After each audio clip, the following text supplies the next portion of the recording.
আপনার প্রোডাক্ট ভালো কিন্তু তারপর অধিক পরিমাণে সেল জেনারেট হচ্ছে না, তাহলে প্রবলেমটা শুধু আপনার প্রোডাক্টে না। আমাকে অনেকেই প্রশ্ন করে, "ভাই আমার তো প্রোডাক্ট ভালো, আমার সার্ভিস ভালো কিন্তু আমার তো অধিক পরিমাণে সেল জেনারেট হচ্ছে না।"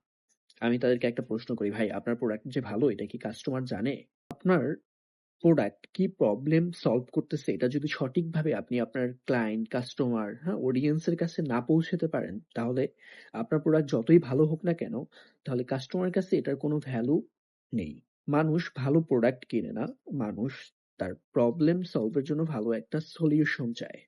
তো আপনাকে পিন পয়েন্ট দিয়ে বুঝাইতে হবে, "ভাই তোমার এই প্রবলেমটার এই সলিউশন আমার এই প্রোডাক্টটা করবে। বা আমার কাছে তোমার এই প্রবলেমটার সলিউশন আছে।" আমার এই প্রোডাক্টটা তোমার এই প্রবলেমের সলিউশন করে। আর এটা আপনি কিভাবে বুঝাবেন? আপনার কনটেন্ট এর মাধ্যমে। আপনার কনটেন্টটা এমনভাবে হতে হবে যে মানুষ বুঝতে পারে যে আপনার প্রোডাক্ট আসলেই তার এই প্রবলেমটা সলভ করতেছে বা করতে পারবে। আপনাকে একটা অফার ক্রিয়েট করতে হবে। মানুষ কেন আপনার থেকেই কিনবে?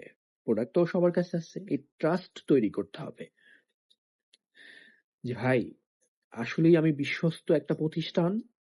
তুমি আমার দেখো, আমি কোথা থেকে প্রোডাক্টগুলো আনি, কিভাবে তৈরি করি, প্রোডাক্ট কি সমস্যার সমাধান করে, কেস স্টাডি, যে প্রোডাক্ট বিফোর আফটার। এই প্রোডাক্ট এই মানুষগুলোর সমস্যার সমাধান করছে, এই মানুষগুলোর প্রুফ দেখো এবং তোমাকেও হেল্প করতে পারবে।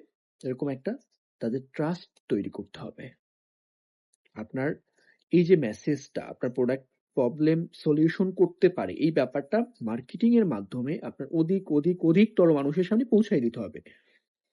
যখন এই প্রবলেম গুলো যাদের আছে তারা যখন আপনার এই প্রোডাক্টটা দেখবে যে আপনার কাছে এই সলিউশনটা আছে এবং আপনি ট্রাস্টফুল, তখন মানুষ আপনার থেকে কিনবে। আর তখনই আপনি আপনার বিজনেস গ্রো করতে পারবেন।